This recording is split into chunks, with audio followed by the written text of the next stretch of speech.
السلام علیکم ورحمۃ اللہ وبرکاتہ۔ عزیز طلباء و طالبات، آج ہم جماعت ششم کے مضمون اردو کا دوسرا سبق حضرت عمر فاروق رضی اللہ تعالی عنہ، جسے ڈاکٹر محمد شرف الدین ساحل نے لکھا ہے، اسے پڑھیں گے۔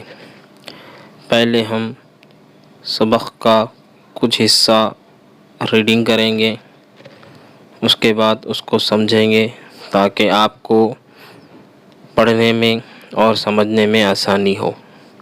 تو آئیے پہلی بات کی طرف۔ 5ویں جماعت میں آپ مسلمانوں کے پہلے خلیفہ حضرت ابو بکر صدیق رضی اللہ تعالی عنہ کی زندگی کے کچھ حالات سے واقف ہو چکے ہیں۔ آپ لفظ خلیفہ کے معنی بھی جانتے ہیں۔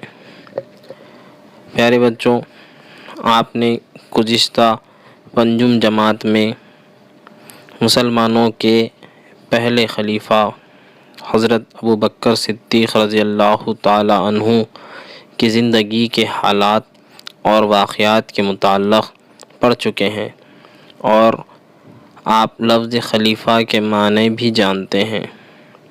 خلیفہ کے عام زبان میں معنی ہوتے ہیں حاکم، حکمران اور بادشاہ کے۔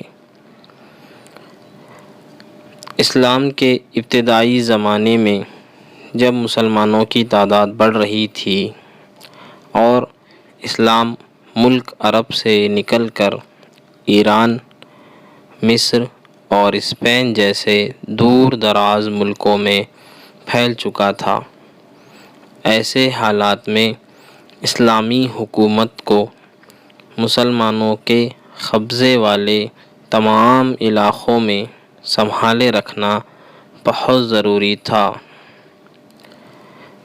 حکومت کا یہ نظام حضرت محمد صلی اللہ علیہ وسلم کے بعد حضرت ابو بکر رضی اللہ تعالی عنہ سے قائم ہوا۔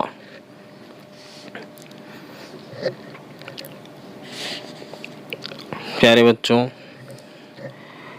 اسلام کے ابتدائی دور میں لوگ اسلام میں داخل ہوتے جا رہے تھے۔ اب مسلمانوں کی تعداد بڑھ چکی تھی اور اسلام اب صرف عرب میں نہیں بلکہ ایران، مصر، اسپین اور اس جیسے دور دراز کے ملکوں میں بھی پھیل چکا تھا۔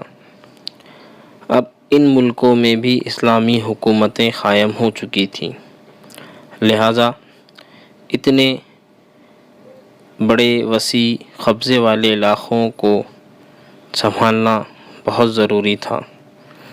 اس کے لیے اس کا سارا نظام پہلے آپ صلی اللہ علیہ وسلم سنبھالتے تھے۔ آپ صلی اللہ علیہ وسلم کے وصال کے بعد یہ ذمہ داری حضرت ابو بکر رضی اللہ تعالی عنہ نے سنبھالی، اور حضرت ابو بکر رضی اللہ تعالی عنہ سے خلیفہ کا سلسلہ قائم ہوا۔ اسلامی حکومت کے اس نظام کو خلافت کہتے ہیں۔ حضرت ابو بکر رضی اللہ تعالی عنہ نے صرف 2.5 سال خلافت کی۔ ان کے بعد حضرت عمر فاروق رضی اللہ تعالی عنہ کو خلیفہ بنایا گیا۔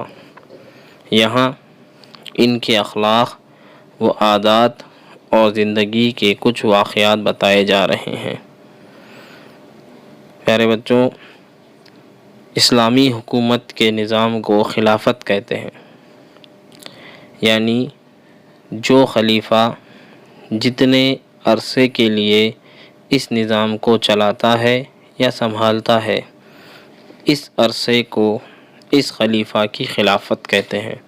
اسی طرح جب حضرت ابو بکر صدیق رضی اللہ تعالی عنہ مسلمانوں کے پہلے خلیفہ بنے تو انہوں نے صرف 2.5 سال خلافت کی۔ ان کے بعد عمر فاروق رضی اللہ تعالی عنہ خلیفہ بنائے گئے۔ اس سبق میں ہم حضرت عمر فاروق رضی اللہ تعالیٰ عنہ کے اخلاق و عادات اور زندگی کے کچھ واقعات کے متعلق پڑھیں گے۔ ویسے تو ان کی ساری زندگی ہی ہم سب کے لیے ایک بہترین نمونہ ہے، لیکن اس سبق میں حضرت عمر فاروق رضی اللہ تعالیٰ عنہ کے زندگی کے چند اہم پہلو بتائے گئے۔ آئیے اب جان پہچان کی طرف۔ اس سبق کے مصنف ڈاکٹر محمد شرف الدین ساحل 2 اگست سن 1949 کو ناگپور میں پیدا ہوئے۔ اردو، فارسی اور عربی میں انہوں نے ایم اے کیا۔ اس کے بعد 2 مرتبہ پی ایچ ڈی کی ڈگریاں حاصل کیں۔ مختلف تعلیمی اداروں میں انہوں نے تدریس کی۔ تحقیق، تنقید، شاعری جیسی اصناف اور زبان و ادب کی تاریخ میں بھی انہوں نے بہت کام کیا۔ ان موضوعات پر ان کی متعدد تصانیف شائع ہو چکی ہیں، جنہیں کئی اعزازات بھی ملے ہیں۔ تازگی بچوں کے لیے لکھی گئی ان کی نظموں کا مجموعہ ہے۔ پیارے بچوں، ہم نے پہلی بات دیکھی، جان پہچان دیکھی۔ اب آئیے سبق کے پہلے پیراگراف کی طرف۔ پہلے ہم اس کو ریڈنگ کریں گے، اس کے بعد اس کو سمجھنے کی کوشش کریں گے۔ حضرت عمر فاروق رضی اللہ تعالیٰ عنہ مسلمانوں کے دوسرے خلیفہ تھے۔ ان کے والد کا نام خطاب تھا۔ حضرت عمر فاروق رضی اللہ تعالیٰ عنہ 583 سن عیسوی میں مکے میں پیدا ہوئے۔ انہوں نے پہلوانی اور شہ سواری کے فنون میں مہارت حاصل کی اور پڑھنا لکھنا بھی سیکھا۔ حضرت عمر رضی اللہ تعالیٰ عنہ تجارت کرتے تھے۔ تجارت کے سلسلے میں انہوں نے دور دراز کے سفر کیے اور دولت کمانے کے علاوہ علم اور تجربہ بھی حاصل کیا۔ پیارے بچوں، جیسے کہ ہم جانتے ہیں کہ حضرت عمر فاروق رضی اللہ تعالیٰ عنہ مسلمانوں کے دوسرے خلیفہ تھے۔ پہلے خلیفہ حضرت ابو بکر صدیق رضی اللہ تعالیٰ عنہ، دوسرے خلیفہ حضرت عمر فاروق رضی اللہ تعالیٰ عنہ، تیسرے خلیفہ حضرت عثمان غنی رضی اللہ تعالیٰ عنہ اور چوتھے خلیفہ حضرت علی رضی اللہ تعالیٰ عنہ۔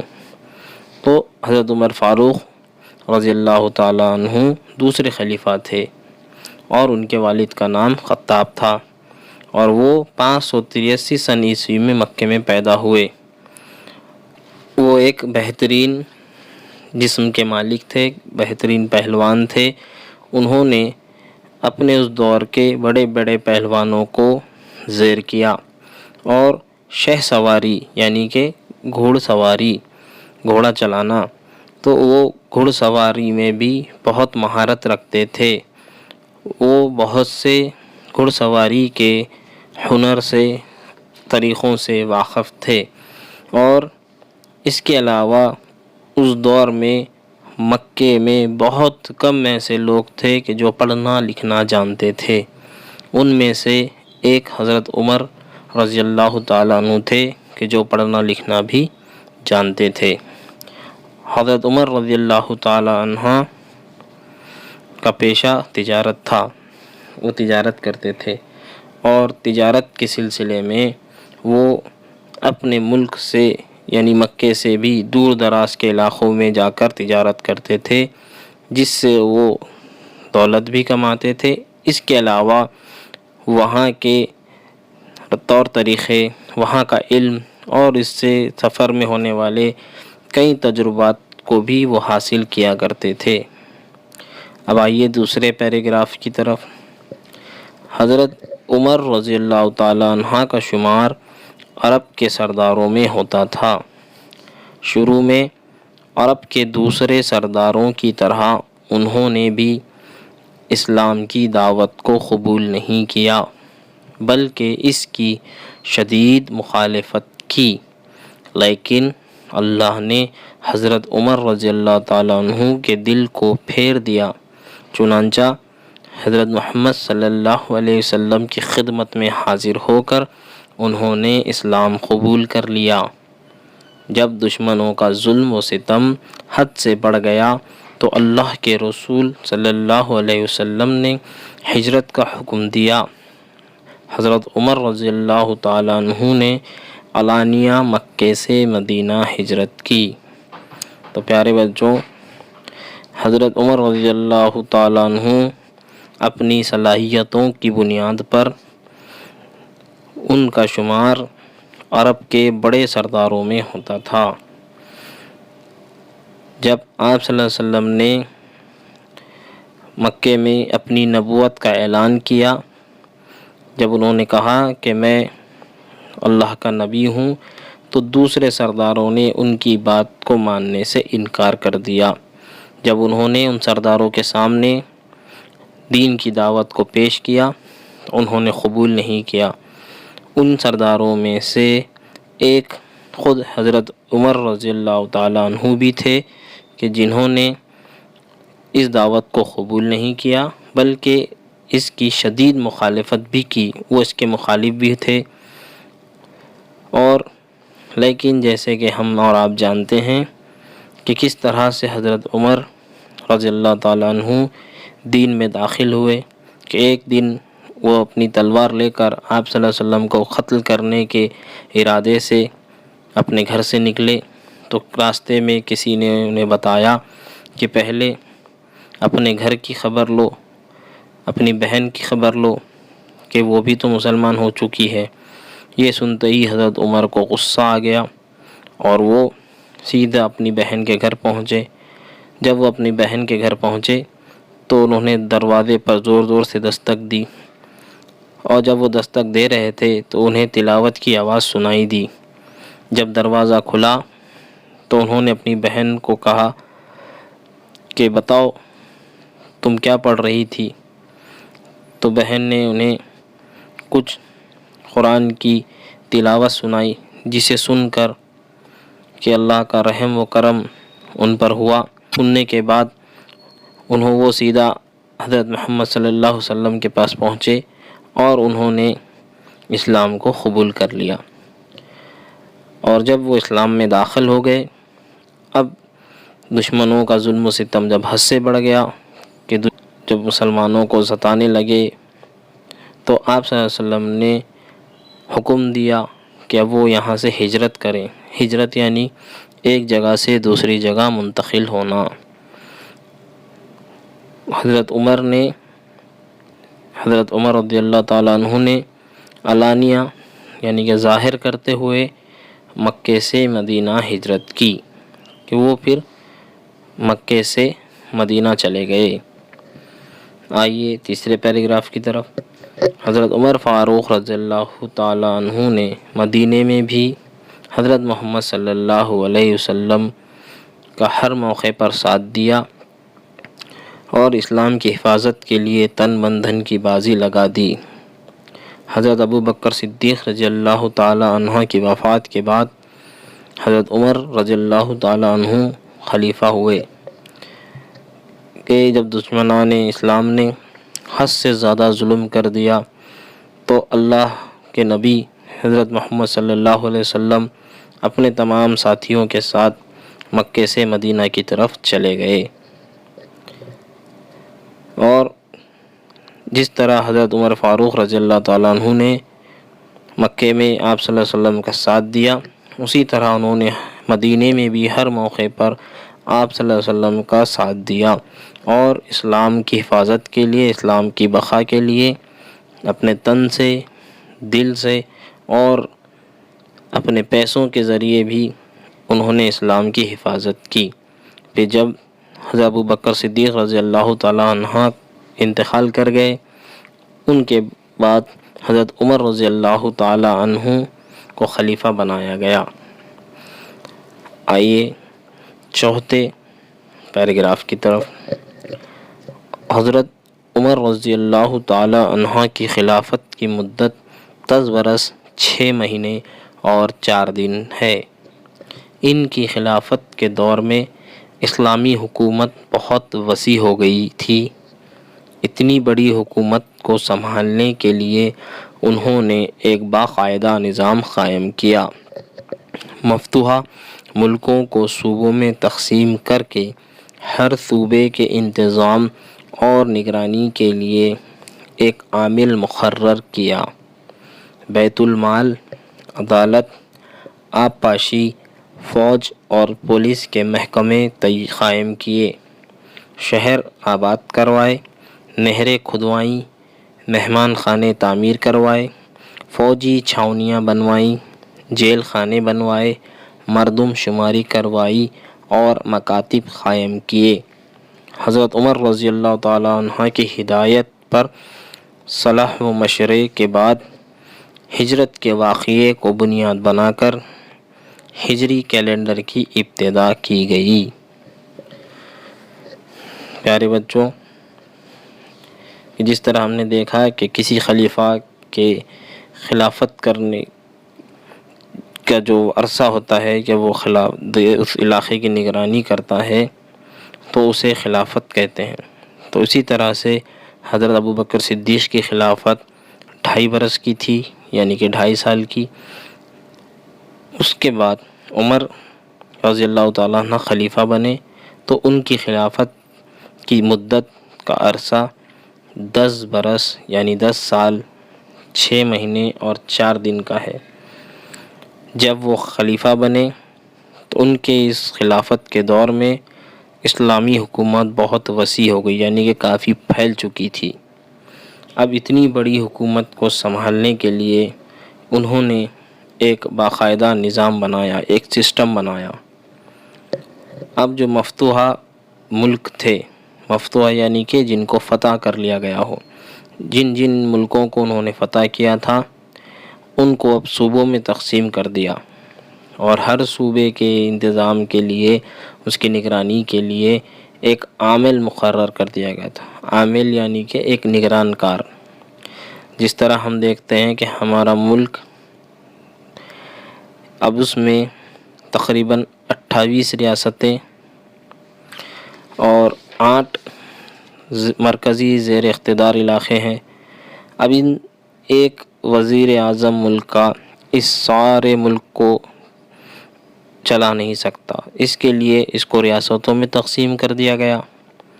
پھر ہر ایک ریاست کے لیے ایک ذمہ دار، جسے ہم وزیر اعلیٰ یا چیف منسٹر کہتے ہیں، وہ اپنے اپنے ریاست کے اپنے اپنے علاقوں کی نگرانی کرتا ہے۔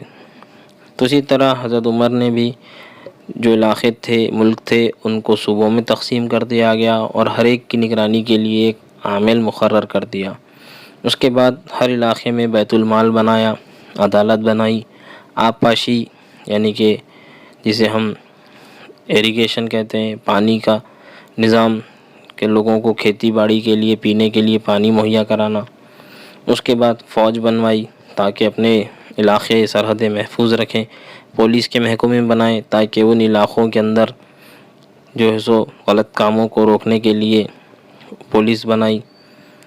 پھر کئی نئے شہر آباد کروائے کہ جیسا آپ جانتے ہیں کہ پہلے کے لوگ قبیلوں میں رہتے تھے، اب وہ ان کو ساری چیزیں مہیا کرائی گئی، تب ان کو علاقے سے نکل کر ایک شہر بنایا گیا۔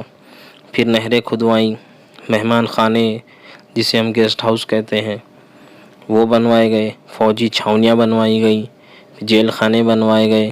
پھر مردم شماری ہوئی، مردم شماری یعنی کہ سینسیکس، یعنی کہ لوگوں کو گننا کہ بھئی اس علاقے میں کتنے لوگ ہیں، کتنے بڑے، کتنے بوڑھے، کتنے زندہ، کتنے مر گئے۔ جیسا کہ ہم دیکھتے ہیں کہ ہمارے ملک میں ہر 10 سال کو مردم شماری ہوتی ہے، اسی طرح انہوں نے مردم شماری کروائی۔ اس کے بعد مکاتب قائم کیے، مکاتب یعنی کہ سکولز یا مدرسے کہ جہاں پر بچے تعلیم حاصل کر سکیں، پڑھ لکھ سکیں۔ حضرت عمر رضی اللہ تعالیٰ عنہ کی ہدایت پر اور صلح اور مشورے کے ذریعے پھر جس وقت سب نے مکے سے مدینہ ہجرت کی، اس کو بنیاد بنا کر پھر ایک ہجری کیلنڈر بنایا گیا کہ جو کہ آج ہم اس میں ہمارے عام زندگی میں بھی اسی کیلنڈر کو سن ہجری کے طور پر اس کو استعمال کرتے ہیں۔ پھر وہاں سے ہجری کیلنڈر کی ابتدا کی گئی۔ یہ کچھ حصہ تھا جو ہم نے پڑھا، آپ کو پڑھنے اور سمجھنے میں آسانی ہوگی۔ آئندہ کا حصہ اگلے ویڈیو کے ذریعے آپ تک پہنچایا جائے گا۔ السلام علیکم ورحمۃ اللہ۔